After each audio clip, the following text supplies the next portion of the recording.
Nah, I'm not gonna do no crazy ass YouTube intro. What's going on? Today I want to give you guys a little bit of an update on the sump, not the fish, the sump. I changed up a little bit in the sump. Took out the bucket that used to house the power head, and I just kind of threw it in there. Reason for that is I found that when the water is a little low in my sump, all the K1 kind of gathers up to the right side and it doesn't fluidize as well. It only fluidizes well when the water is up to that level or higher, but when it gets any lower with the bucket, it kind of just gets stuck on the right side. So I ended up taking out the bucket, threw the power head in here. I noticed that the power head doesn't pick up any of the K1 and it just kind of rolls off, so I just left it like that. I noticed with the bucket, what happens is debris also picks up around the bucket, inside the bucket, and even underneath the bucket, and that kind of fouls my water, so I just decided to take it out all the way. Since this sump has a lot of flow, there wouldn't be any issues with debris and anything that gets caught up around the bucket. As of right now, there's no chance for any debris to build up just because there's so much flow in this sump, and the K1 just kind of goes wherever it wants to go. And I also ordered more K1, which I'll be getting in the next couple of days, and I'll be adding it to this tank. And today's goal is to try and get a lid for this tank. It's the winter time, so we keep the doors relatively closed in the garage, the windows relatively closed, so a lot of humidity builds up into this garage. You'll see at night where the windows are kind of foggy, and this isn't too good for your garage because you'll end up like having all these spots and you might even develop mold. So yeah, let's go to Home Depot and get a lid for this tank. Hopefully I can work around all this piping and my potos container. Let's do it!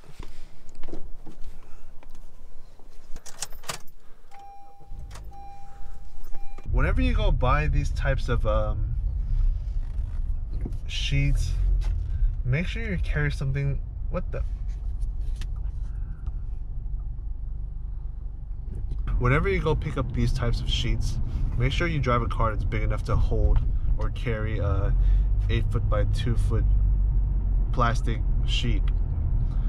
In my case, I'm driving a sedan, so I'm gonna show you a little secret for when it comes to getting this sheet into your car.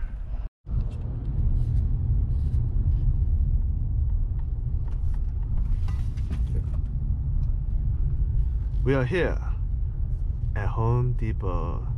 Home Depot.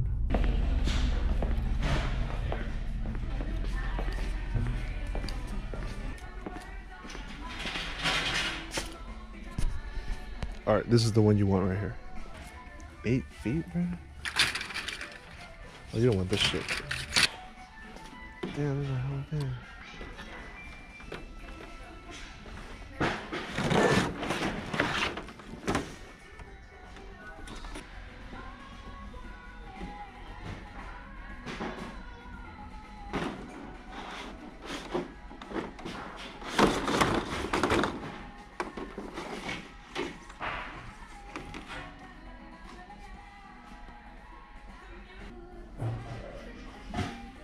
Also, whenever you pick this up, make sure you grab these joints right here too.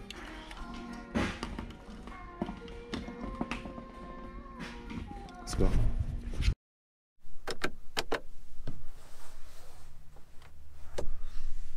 I was gonna say, when you buy these sheets, make sure you carry something sharp. Carry like a knife or something so you can cut it and put it into your car.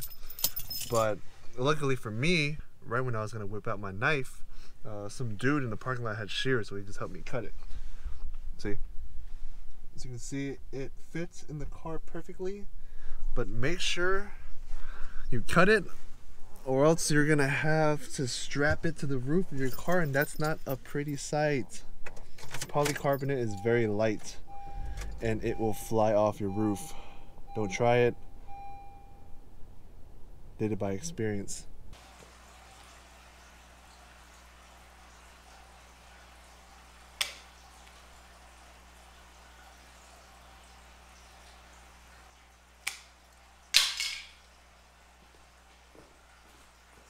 You remember when I told you to get this? This is basically going to go across the tank so the lid doesn't dip down. If you don't have this, your lid's going to go like this. Also, these little grooves right here keep the air from coming in and out. So you need this to keep the air in and also keep your lid rigid. If you don't have this, I feel sorry for you, bro. Make sure you measure before you cut.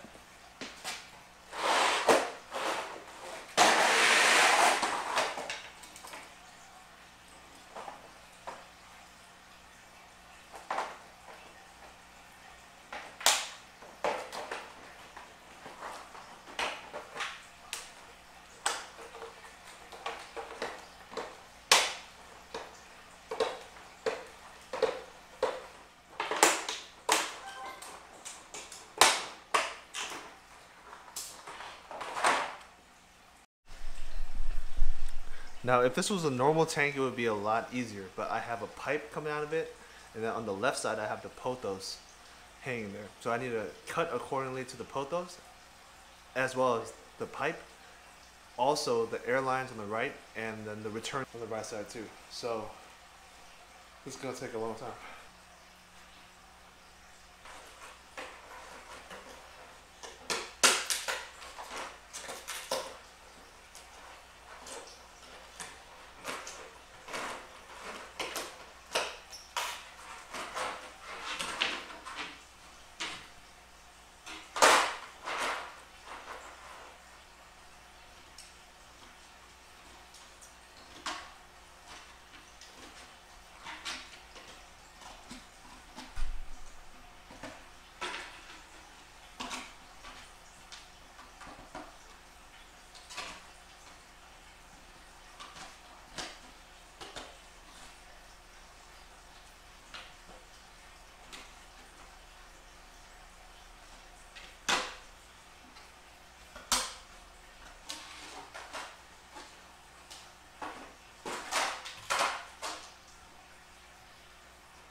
That's one side. There we go.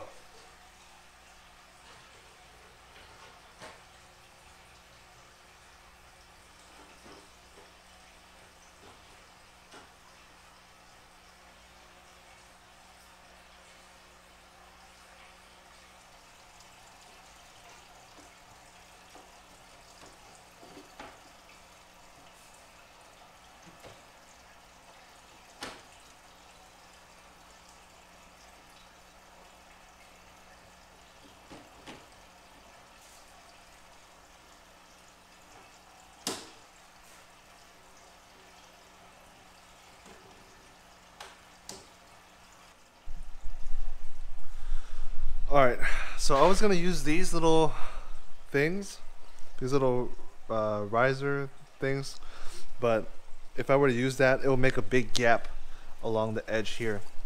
So I just put it down like this.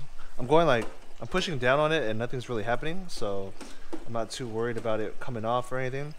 As of right now, it's pretty much done. Yeah, that's the lid. Made with these polycarbonate sheets. The pretty much indestructible. And you know, I'm just gonna save it and maybe use it for some other stuff. I gotta give credit for sure to Joey. Got the idea from him, the king of DIY. He used these sheets for like his big tanks, but for the normal people that don't have big tanks, especially in a 20-gallon setting, you would use it like this. And you can see it's already kind of working. It's already holding in the evaporation. I would have done more of a tutorial type video, but my application is kind of different just because I have that big tube and a tube over there and all kinds of wires. But this is how you would make a lid for a 20-gallon. Yeah, hopefully this solves my evaporation problem inside the garage, and I also hope it solves the whole water level dropping due to evaporation. This way I don't have to keep filling up the sump with water, just so I can make sure the K1's fluid. I've used these types of lids all the time. I was gonna use a polycarbonate sheet with a double layer on it, but from my experience with those sheets, cutting them is kind of brutal. cutting them, it kind of cracks it, and I just wanted to use scissors. And these sheets, you can use scissors, razor blades, a knife. But yeah, thanks for watching, and thanks for sticking around to the very end of the video. Hopefully in the future I'll have more content like this. This is some little projects that come here and there. When I come along those kinds of projects, I'll go ahead and record them and make some more content. Thanks for watching. Peace, guys.